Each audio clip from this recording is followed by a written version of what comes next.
भोजपुर में एक नाम बहुत ही मशहूर था, पेटू राम।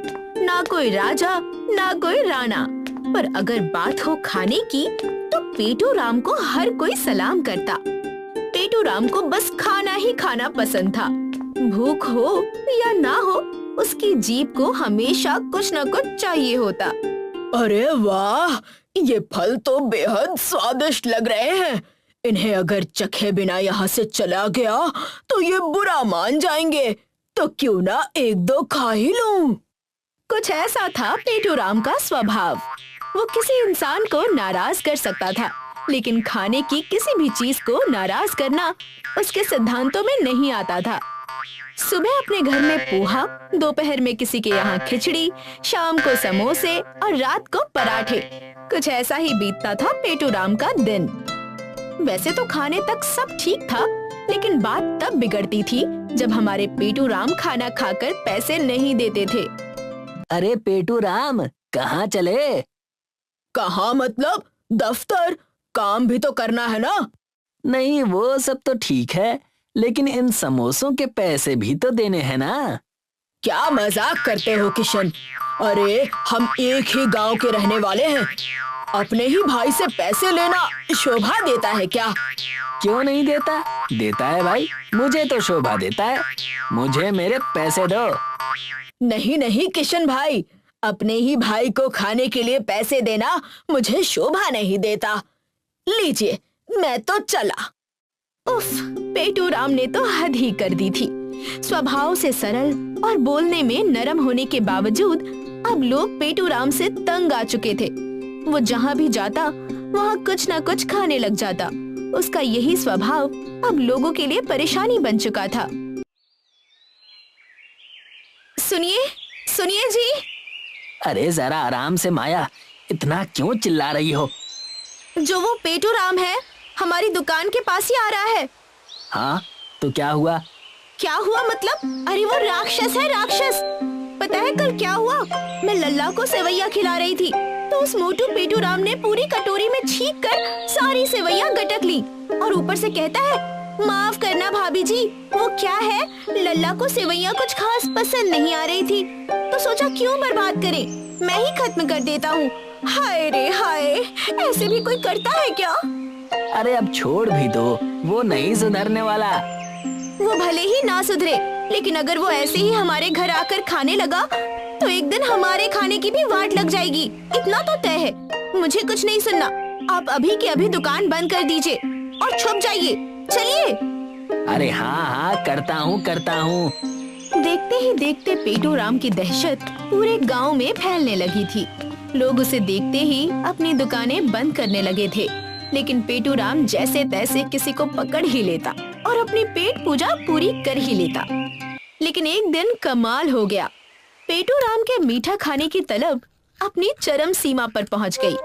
उसने अपने घर में रखे मिठाई के सारे डिब्बे एक ही बार में खत्म कर दिए और बड़े ठाठ से डकार लेते हुए बोला, हो गया, मजा आ गया।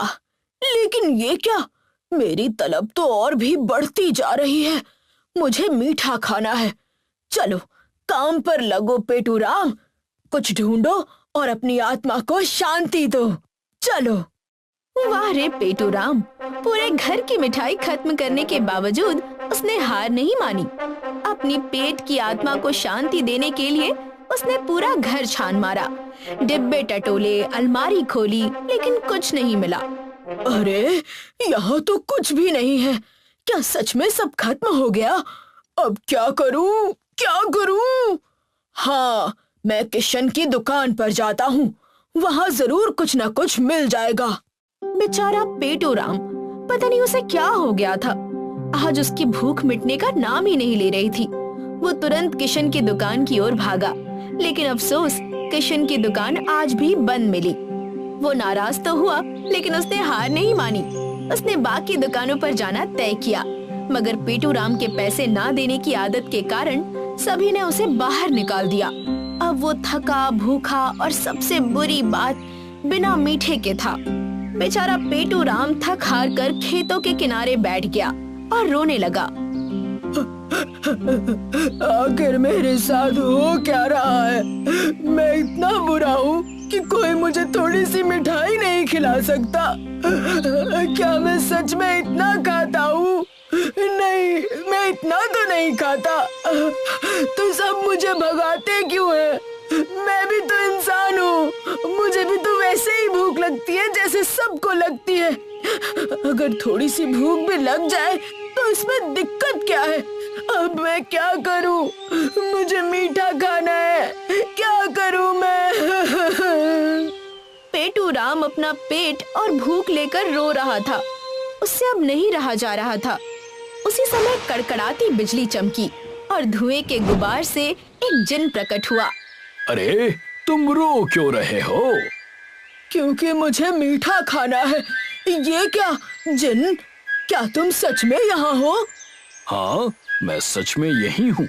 मेरा नाम है जिन मिस्त्री लाल। बोलो क्या चाहिए, मैं यहाँ तुम्हारे लिए ही आया हूँ। सच?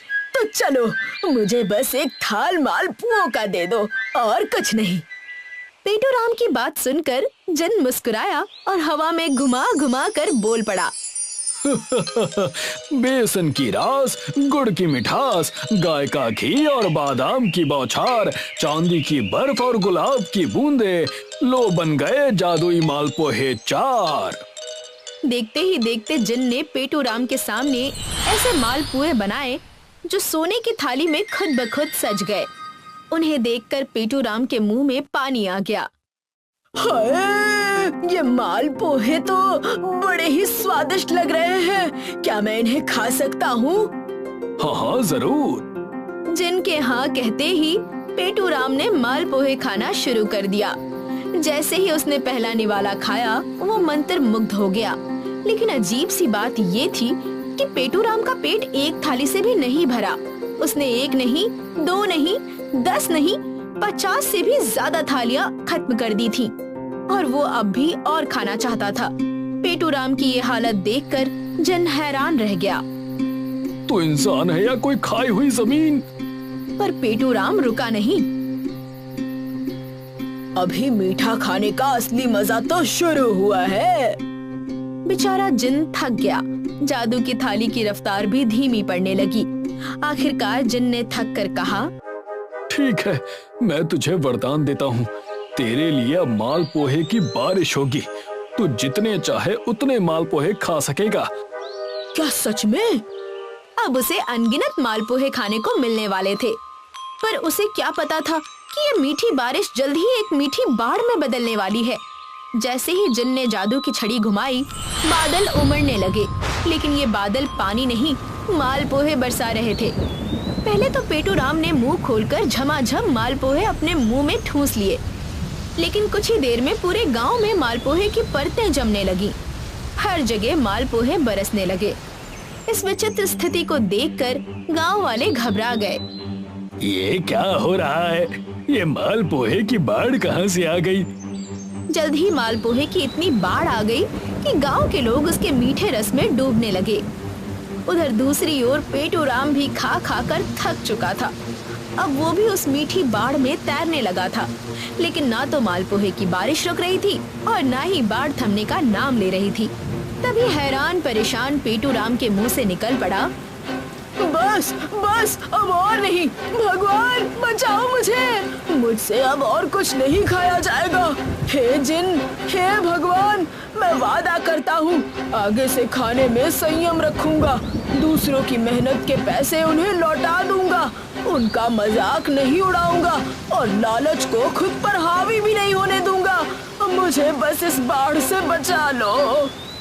आखिरकार पेटू राम अपना सबक सीख चुका था और जिन का उद्देश्य भी पूरा हो चुका था। तभी अचानक एक जोरदार बिजली कड़की और पेटू राम की आंख खुल गई। वो अपने बिस्तर पर था, सिर पसीने से भीगा हुआ था। ये सपना था? वो उठा और बाहर गया। आसमान बिल्कुल साफ था, लेकिन इस सतरंगी सपने से पेटू राम बिल्कुल बदल चुका था। उसे अब भूख नहीं लगी थी। वो पहली बार शांत था। आखिरकार उसने अपनी गलती स्वीकार की, गांव वालों के पैसे लौटा दिए और प्रायश्चित भी किया।